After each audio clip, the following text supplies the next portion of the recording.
Round 2 in Khanty-Mansiysk. Here is the view from the playing hall.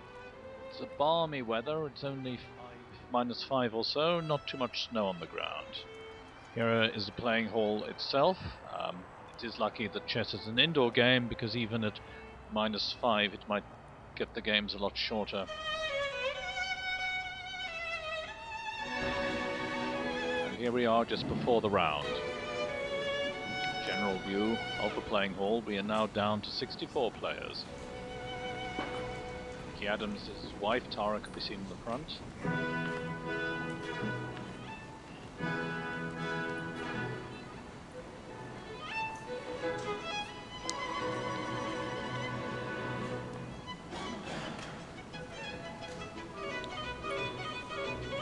Among the pairings were Gurevich Adams, Kamsky, Van Veli Bariev, Kazimzhanov Kiro-Georgiev, Navara Rublevsky, Aronian Gustafsson,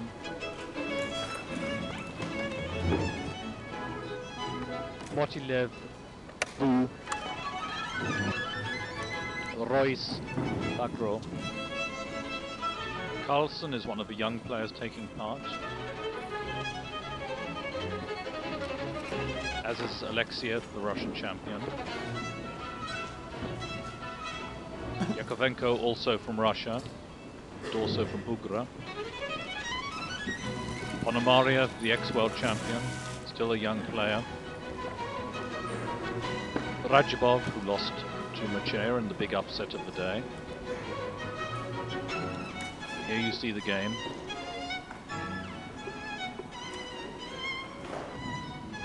Predag, Nikolic and Kiro-Georgiev amongst the older players taking part. And here is Aronian playing against Gustafsson. They played so quickly in an opening they both knew that Aronian ended the game with more time on his clock than he started it. Here's Gurevich Adams again in the second game. Adams winning for the 7th time in a row against Gurevich. Volokitin losing here to Zhu, China, and Almasi from Hungary. Here's Bako playing Inakiev. Bako made a mistake. Che Guevara Inakiev was surprised by that. Luke Van Veli, he lost to Bariev, which was against the seedings. Nevednici of Romania, he lost to Fresine.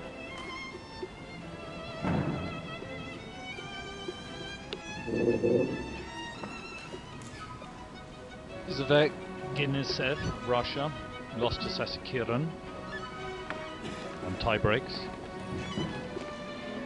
Tivyakov also lost on tie breaks. He lost to Wang Yu. There is Wang Yu from China, the top-ranked Chinese player here. Magnus Carlsen playing again, tie breaks. Against Nijic, who is thinking hard. Ponomarev playing his tie break with Wang Yu there. And there's Sasikiran.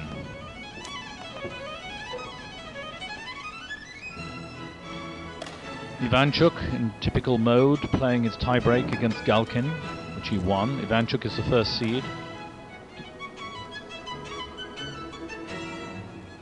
Stroking his eyebrows as often as he does. Galkin being pensive, playing the top seed. Navarra here, he lost on tie breaks. Here against Rublevsky.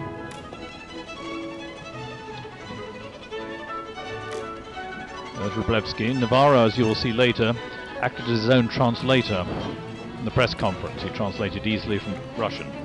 David, I didn't follow too well your analysis of the second round. Could you maybe explain us briefly how did you play in the first round first? second round? Yes, in the first round I was playing other moderate openings, but in the second game my opponent made a serious mistake, or maybe a series of smaller mistakes, and I gradually managed to win. Jenom Maciej další ambiciozní debuty, Sapierník tam dopustil další šipku, bych mohl několika menších, I já vlastně suměl vyhrát. And in the second match, it was very difficult because I many times achieved the worst positions here, and I often managed to save them, but in the end I lost.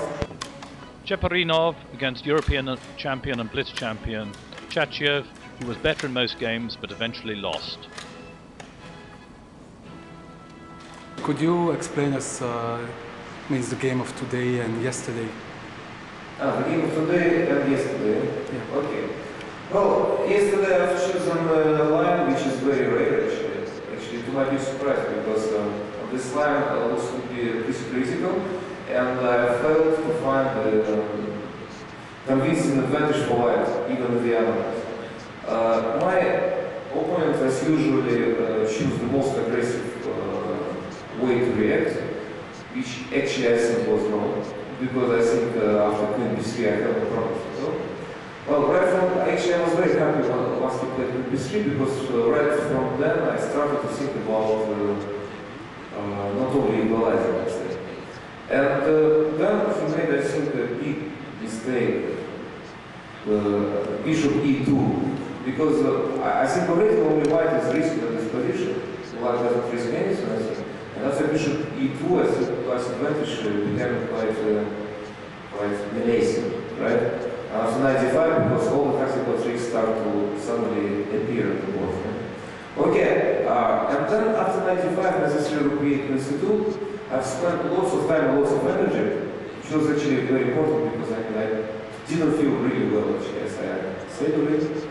And finally I found this quite unusual tactical idea with bishop d4, which is, I think, excellent and which works, and afterward he's in a very unpleasant situation.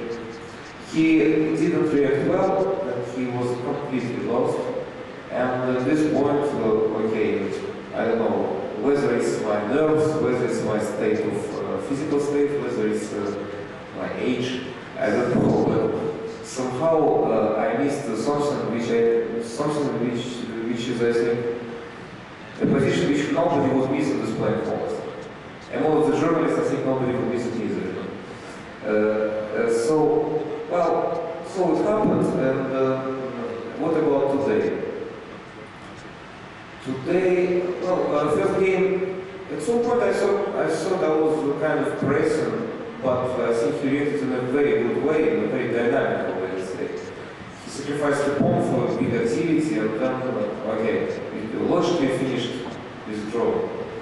Then second game, okay, equalized immediately, and in order not to get the worst position, he has to change all the pieces which leads to an immediate draw, which go for it.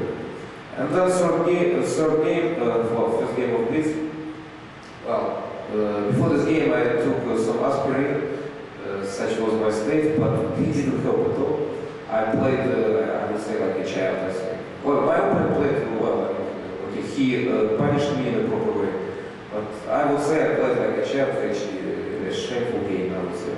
And then the last game, okay, for the first time in this match, I found a line with white where I could pose him some problems, because otherwise I never succeeded to pose him any problem.